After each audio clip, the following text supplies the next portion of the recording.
Vilfredo Pareto entered economics from an unusual direction.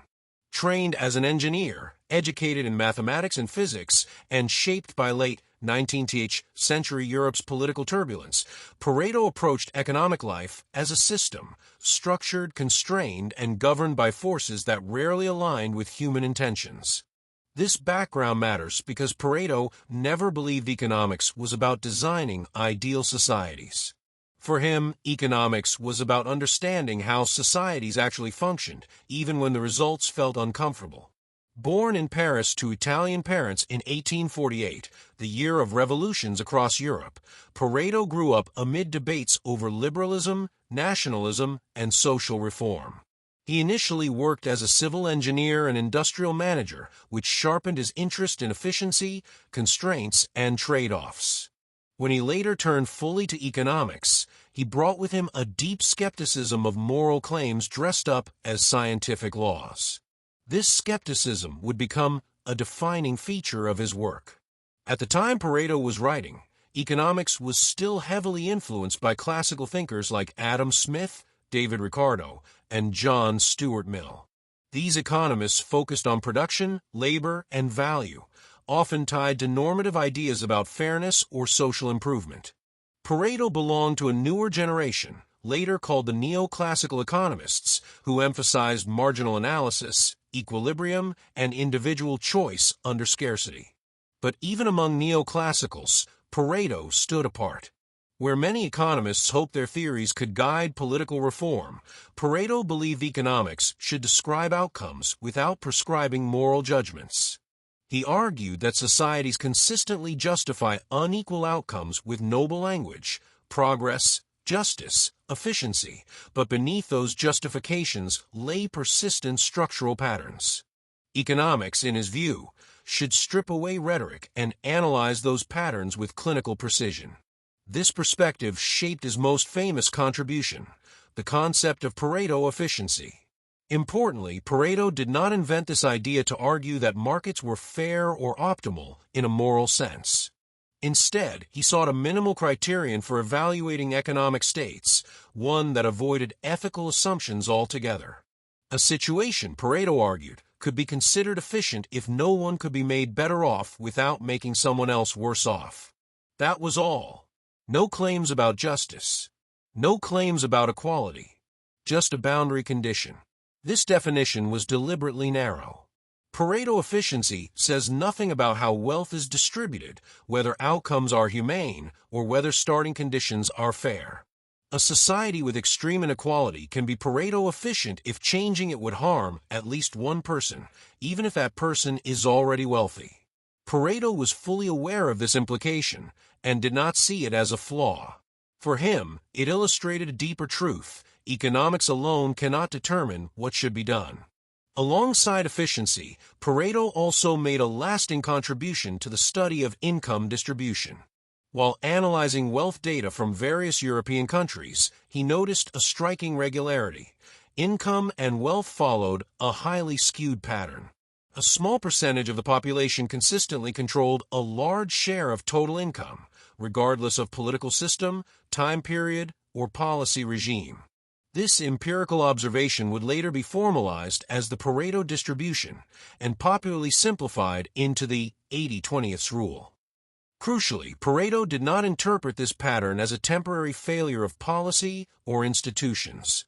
He saw it as a structural feature of complex social systems. Attempts to redistribute wealth, he argued, often changed who occupied the top positions without eliminating inequality itself. Elites circulated, hierarchies persisted. This insight would later feed into his broader sociological theory of elite circulation, but its roots lay firmly in economic observation. Segment 1 sets the stage for Pareto's economic worldview, a thinker skeptical of moralized economics, focused on equilibrium and constraint, and deeply interested in the persistence of inequality. In the next segment, we will dive more deeply into Pareto efficiency itself, what it means mathematically, how it reshaped welfare economics, and why it remains both indispensable and deeply limited in modern economic analysis. At the core of Vilfredo Pareto's economic legacy lies a deceptively simple idea: Pareto efficiency. It is often taught as a technical benchmark in welfare economics, but to understand it properly, it helps to see it as Pareto intended, a deliberate attempt to remove moral judgment from economic analysis. Pareto was dissatisfied with earlier approaches to welfare and social improvement. Classical economists frequently assumed that increased production or economic growth automatically improved social well-being. Utilitarian thinkers went further, suggesting that policies should aim to maximize total happiness or utility. Pareto rejected both approaches. He argued that economists could not scientifically compare one person's happiness to another's, nor could they objectively weigh one individual's gain against another's loss. Pareto efficiency emerged as a workaround to this problem. In its simplest form, a situation is Pareto efficient if there is no feasible change that can make at least one person better off without making someone else worse off. If such a change does exist, the current situation is Pareto inefficient. This definition does not require measuring happiness, assigning moral weights, or aggregating social welfare. It relies only on individual preference orderings, who prefers what, given the available alternatives. This minimalism was intentional. Pareto was not trying to define the best possible society. He was defining the boundary between clearly improvable situations and those that involve unavoidable trade-offs. Once that boundary is reached, economics, in his view, has done all it can. Any further decision about redistribution, fairness, or justice belongs to politics, ethics, or sociology. To see why this mattered, consider a simple exchange economy. Two individuals each hold goods they value differently. If they can trade in a way that leaves both better off, the initial allocation was inefficient. But once no mutually beneficial trades remain, the allocation becomes Pareto efficient, even if one person ends up with far more resources than the other. Efficiency here means no free improvements remain, not that outcomes are equitable. This idea quietly reshaped welfare economics. It introduced a sharp distinction between efficiency and equity, a distinction that still defines policy debates today. An outcome can be efficient, but deeply unequal. Conversely, a more equal outcome may be inefficient if it reduces at least one person's welfare. Pareto insisted that economists should not confuse these categories. Mathematically, Pareto efficiency fits neatly into general equilibrium theory. In competitive markets with well-defined property rights and no externalities, equilibrium outcomes are typically Pareto efficient. This result, later formalized in the first welfare theorem, was not meant by Pareto as a moral defense of markets. It was a descriptive claim. Decentralized exchange, under certain conditions, exhausts mutually beneficial improvements. However, Pareto was keenly aware of how restrictive those conditions were. Real economies contain monopolies, externalities, asymmetric information, and power imbalances. In such cases, markets may settle into equilibria that are not Pareto efficient at all. Even worse, multiple Pareto efficient outcomes may exist, some wildly more unequal than others. Pareto efficiency alone offers no guidance for choosing among them. This is where misunderstandings often arise. In modern discourse, Pareto efficiency is sometimes treated as a synonym for optimal or desirable. Pareto himself would have rejected that interpretation. Efficiency was never a moral endorsement, it was a stopping rule for economic reasoning. Once an economy reaches a Pareto efficient state, any further improvement requires someone to lose. Whether that loss is acceptable is not an economic question. Segment 2 clarifies why Pareto efficiency is both powerful and limited. It provides a clean, value-neutral benchmark, but it deliberately refuses to answer questions about justice or distribution. In the next segment, we will examine how this concept became foundational to modern welfare economics, and how later economists extended, modified, and sometimes misused Pareto's original idea. By the early 20th century, Vilfredo Pareto's idea of efficiency had quietly reshaped how economists thought about social outcomes. What began as a deliberately narrow, value-neutral concept became the foundation of welfare economics, a field concerned with evaluating how different economic arrangements affect well-being. Yet, this evolution came with tension, because Pareto himself was deeply skeptical of the very project that later economists built on his work. Pareto did not believe economics could determine what constituted social welfare. He argued that interpersonal comparisons of utility were scientifically meaningless. You could say that one individual preferred outcome A to outcome B, but you could not objectively say that one person's gain outweighed another person's loss. Welfare economics, as it later developed, struggled constantly with this constraint. Early welfare economists attempted to work around Pareto's skepticism by embracing his efficiency criterion as a baseline. If a change made at least one person better off and no one worse off, it was unambiguously desirable, even by Pareto's strict standards. These changes became known as Pareto improvements. The appeal was obvious. They allowed economists to recommend certain policies without invoking ethics or value judgments. But this immediately revealed a problem. In complex economies, genuine Pareto improvements are rare. Most policy changes, taxes, regulations, public spending, help some groups while harming others. As soon as trade-offs appear, Pareto's criterion falls silent. Welfare economics needed tools that could speak in this gray zone, even if Pareto himself doubted their legitimacy. This led to an important shift. Economists began distinguishing between positive economics, describing how economies work, and normative economics, judging what should be done.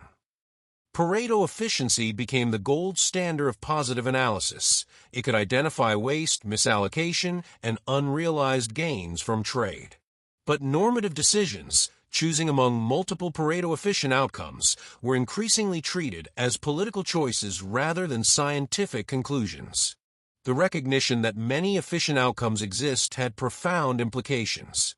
An economy could be Pareto efficient at vastly different levels of inequality, public provision, or social protection.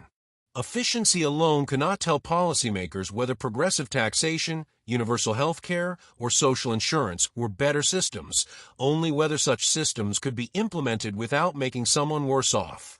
In most cases, they could not.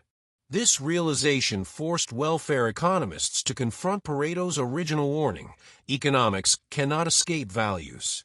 Attempts to go beyond Pareto efficiency inevitably reintroduced ethical assumptions, whether openly or implicitly.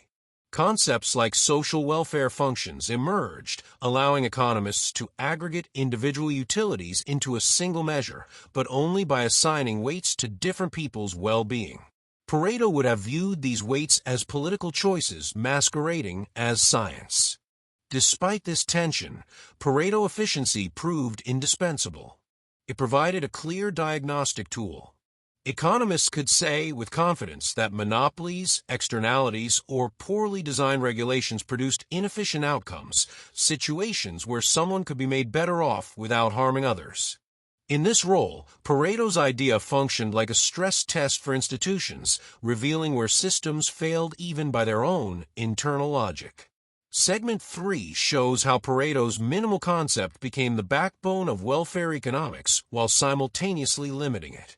His influence is paradoxical. He gave economists a powerful analytical tool while denying them the moral authority to use it as a guide for policy. In the next segment, we will turn to Pareto's other major economic contribution, income distribution, and examine how his empirical observations challenged both liberal and socialist visions of economic equality.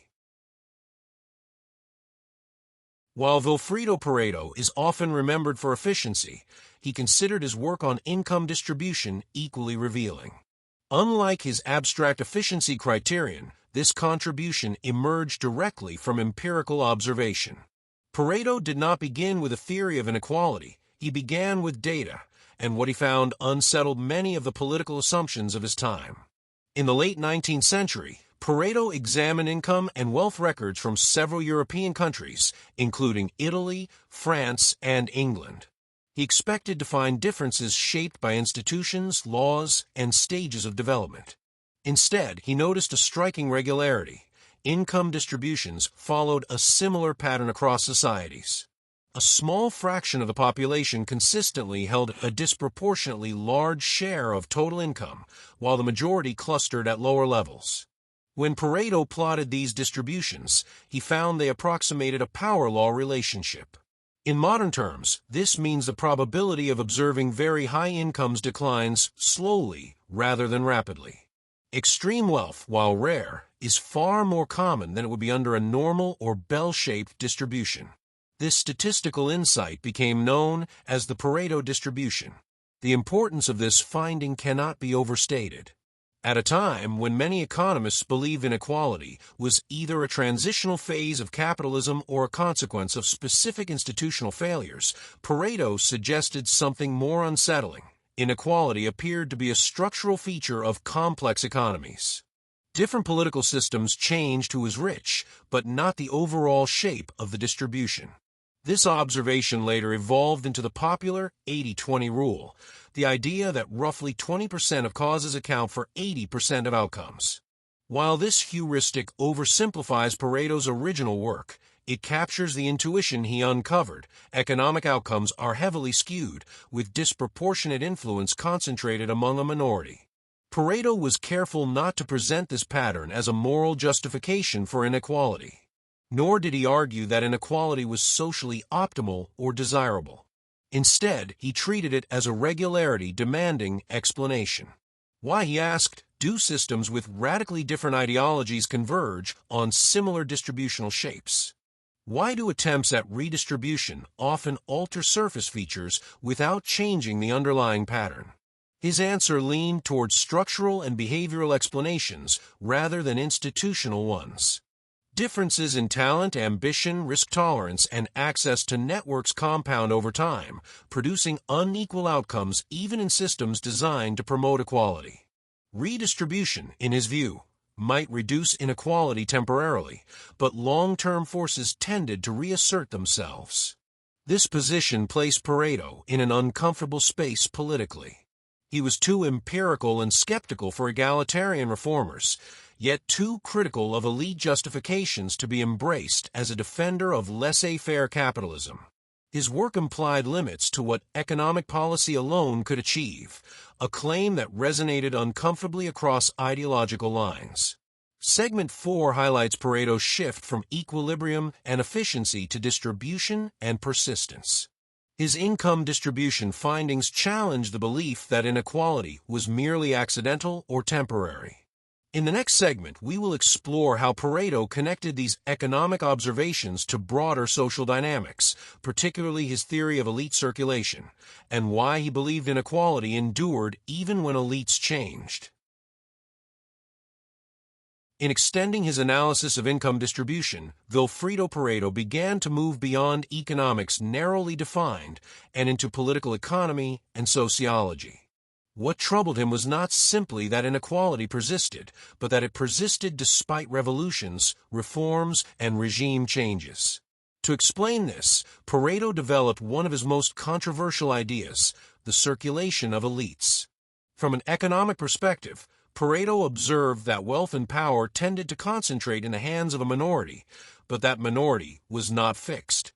Over time, old elites lost their position and were replaced by new ones. Landed aristocracies gave way to industrialists. Industrialists were challenged by financiers and managers. Yet the hierarchical structure itself remained largely intact.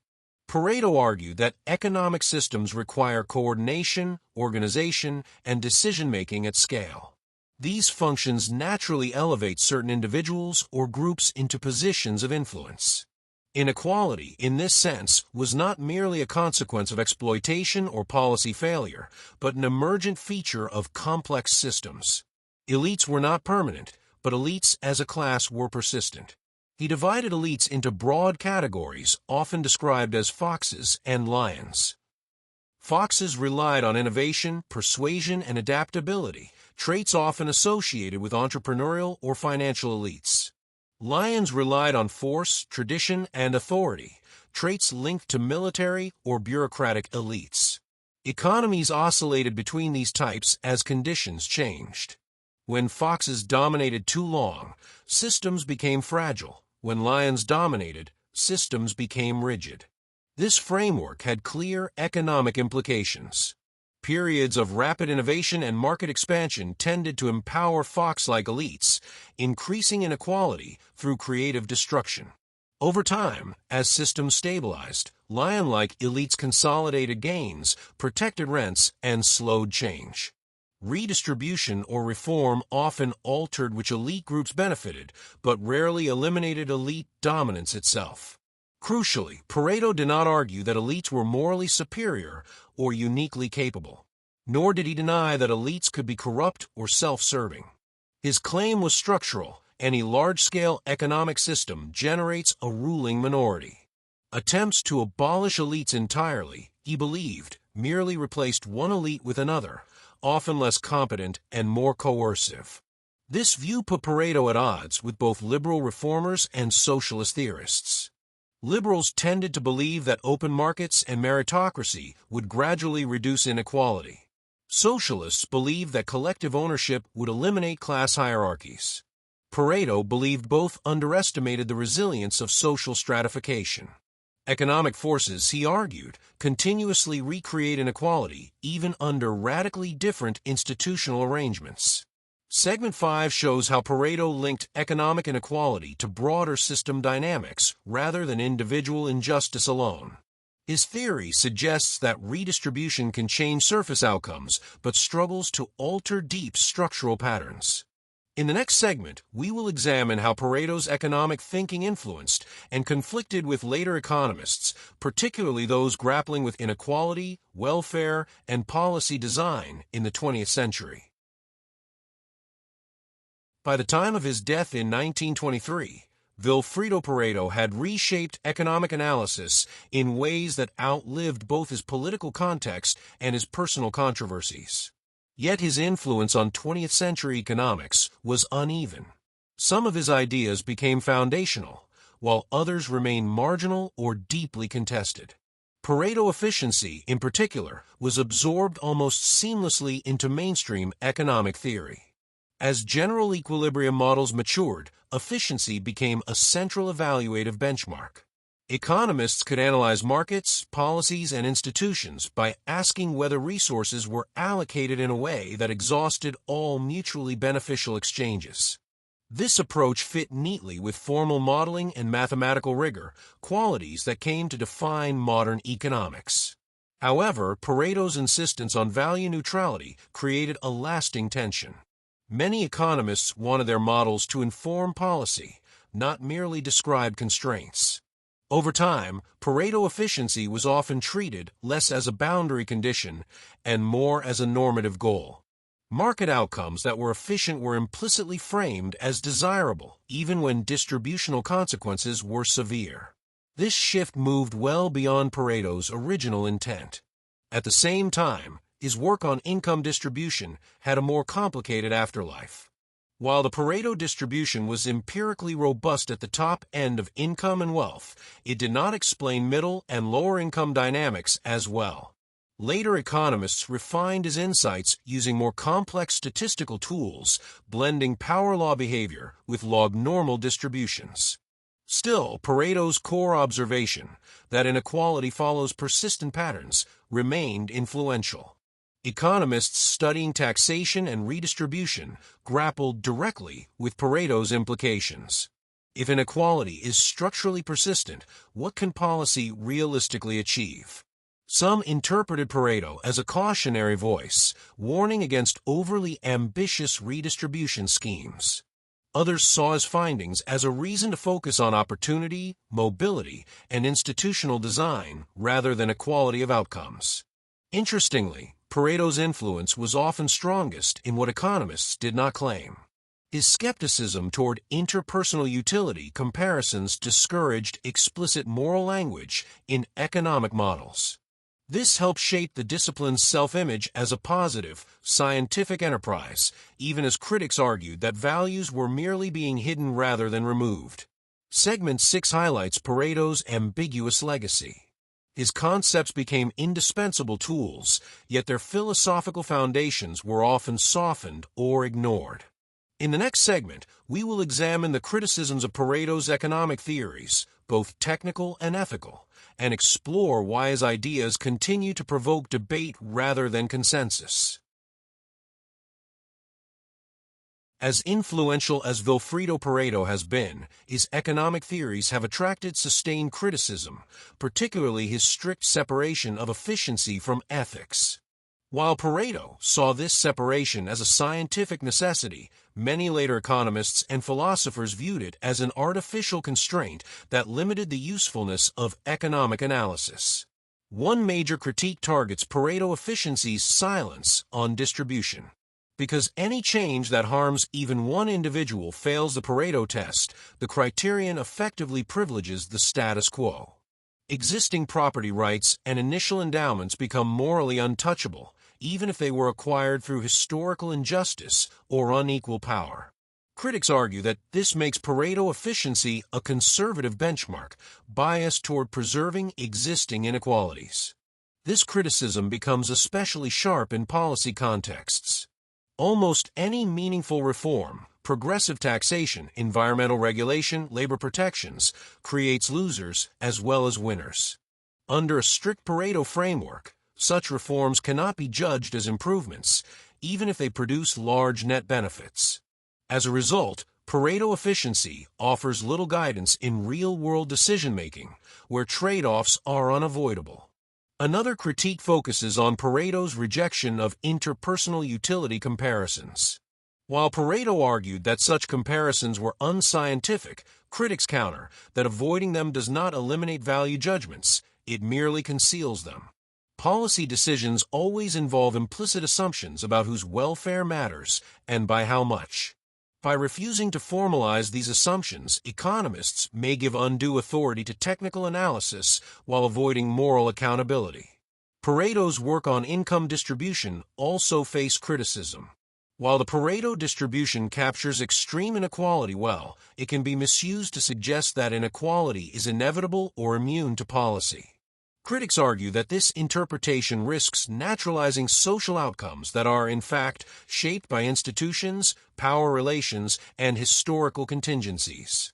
Structural patterns exist, but they are not immutable laws of nature. There is also a broader philosophical critique. Pareto's view of economics as a neutral science sits uneasily with the reality that economic models influence policy, shape public debate, and legitimize certain outcomes over others. Even the choice to focus on efficiency rather than equity reflects a value judgment. Critics argue that Pareto underestimated the normative power of economic concepts once they enter political discourse. Segment 7 underscores why Pareto remains controversial. His ideas are analytically elegant, but ethically austere. They force economists to confront uncomfortable questions about what their discipline can and cannot justify. In the next segment, we will examine how modern economics has tried to move beyond Pareto, developing new tools that reintroduce ethical considerations while still grappling with efficiency and trade-offs. By the mid-20th century, economists increasingly recognized that Vilfredo Pareto's framework, while powerful, was incomplete for guiding policy. Real economies rarely offer pure Pareto improvements, and societies consistently demand judgments about fairness, risk, and collective responsibility. Rather than abandoning Pareto, modern economics built around him, retaining efficiency as a constraint while introducing tools to handle trade-offs explicitly. One of the most important developments was the idea of potential Pareto improvements. Instead of requiring that no one be harmed, economists began asking whether winners from a policy could, in principle, compensate losers and still be better off.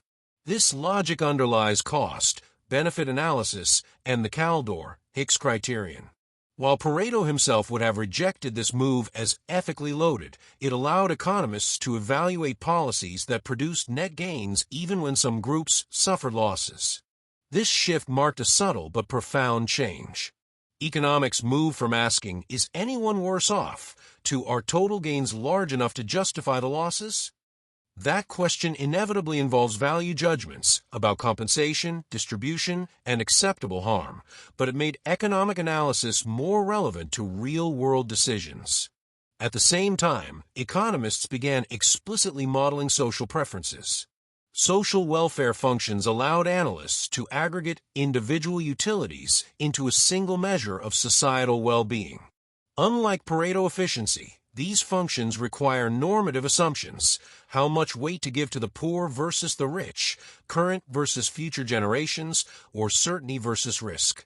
Pareto had warned against exactly this move, yet it became unavoidable. In inequality research, Pareto's legacy also evolved. Modern economists combine his distributional insights with tools that measure mobility, opportunity, and intergenerational dynamics. Rather than asking whether inequality exists, which Pareto showed it almost always does, economists now ask how inequality affects growth, stability, and social cohesion. Here, Pareto's structural pessimism has been softened but not dismissed. Importantly, Pareto efficiency remains central as a diagnostic tool. Economists still ask whether markets fail due to externalities, information asymmetries, or monopoly power. But efficiency is now understood as one criterion among many, not the final word. Environmental economics, for example, routinely accepts efficiency losses to reduce catastrophic risk, an implicit rejection of strict Pareto reasoning. Segment 8 shows how Pareto's ideas became a starting point rather than an endpoint. Modern economics accepts his insights about trade-offs and constraints while reintroducing ethical reasoning he sought to exclude. In the next segment, we will examine how Pareto's economic theories intersect with modern debates about inequality, globalization, and technological change, and why his work still resonates in the 21st century. More than a century after his major works, Vilfredo Pareto continues to echo through modern debates on inequality, globalization, and technological disruption. His insights feel uncannily contemporary because the forces he studied, concentration, efficiency, and structural persistence, have intensified rather than disappeared. In today's global economy, income and wealth distributions remain heavily skewed. Advanced economies, emerging markets, and even digitally native industries exhibit Pareto-like patterns, especially at the top of the distribution. A small fraction of individuals or firms capture a disproportionate share of income, market power, and influence. Technology platforms, financial networks, and winner-take-most markets have reinforced these dynamics, often accelerating elite formation rather than dispersing opportunity. From a Pareto perspective, many of these outcomes are efficient in a narrow sense. Digital platforms can reduce transaction costs, increase productivity, and deliver consumer benefits. Yet they also concentrate rents, data, and decision-making power. Once such systems reach equilibrium, changing them typically imposes losses on incumbent winners, meaning reform often fails the Pareto test even when broader social benefits are clear.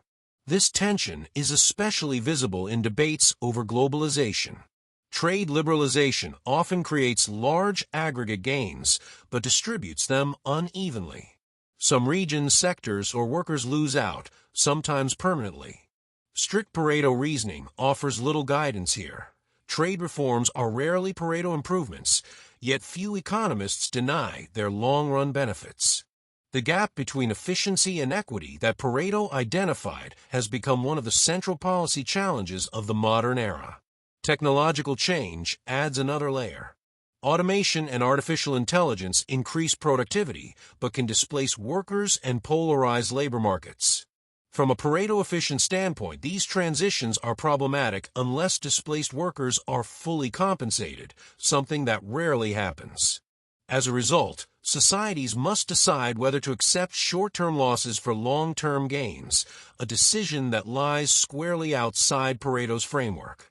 Interestingly, Pareto's theory of elite circulation also finds new relevance. Today's economic elites, tech founders, financial engineers, and data-driven firms, often replace rather than eliminate previous elites. Power shifts, but concentration persists. This pattern aligns closely with Pareto's prediction that systems change their rulers more readily than their structure. Segment 9 demonstrates why Pareto remains useful not because he provides answers, but because he clarifies constraints. He forces modern economists and policymakers to confront the reality that efficiency, inequality, and stability are in constant tension. In the final segment, we will step back and assess Pareto's overall contribution, what his economic theories explain well, where they fall short, and why they continue to shape economic thinking despite their discomforting implications. At the end of his intellectual journey, Vilfredo Pareto leaves us with no blueprint for a just society, no policy manifesto, and no promise of harmony. What he offers instead is something rarer and more unsettling: clarity about limits. His economic theories force us to confront what economics can explain and where it must stop. Pareto efficiency, stripped of later interpretations, was never meant to tell societies what they should value. It was meant to define the boundary between improvement without conflict and improvement that requires sacrifice. Once that boundary is crossed, Pareto insisted, economics loses its claim to scientific neutrality. Decisions about redistribution, compensation, or fairness inevitably rest on ethical and political foundations, not technical ones. This insight remains profoundly relevant. Modern policy debates often smuggle moral judgments into economic language: efficiency, growth, optimization, without acknowledging the values beneath them. Pareto's work exposes this habit. By showing how little economics can say once trade-offs appear, he forces decision-makers to be honest about whose interests they prioritize and why. His analysis of income distribution delivers a similarly sobering message. Inequality, Pareto argued, is not a temporary malfunction of otherwise fair systems. It is a recurring pattern generated by accumulation, feedback, and differential advantage. This does not mean inequality is desirable or unavoidable in every form, but does mean that eliminating it entirely is far more difficult than many ideologies assume. Importantly, Pareto was not arguing for resignation. He was arguing against illusion. Policies can reduce suffering, expand opportunity, and stabilize economies, but they do so within constraints. They reshuffle advantages more often than they erase hierarchy itself. Understanding this does not weaken reform, it sharpens it. What makes Pareto enduring is not that he was right about everything. His skepticism toward ethics can feel too austere. His views on elites can appear overly deterministic. Yet his core contribution survives precisely because it resists comforting narratives. He reminds us that economic systems are governed by trade-offs, that efficiency and justice are not the same thing, and that inequality has deep structural roots. In the end, Pareto's legacy is not a doctrine, but a discipline of thinking. He teaches economists and societies to distinguish between what can be improved without cost, what can be improved only through sacrifice, and what cannot be resolved by economics at all.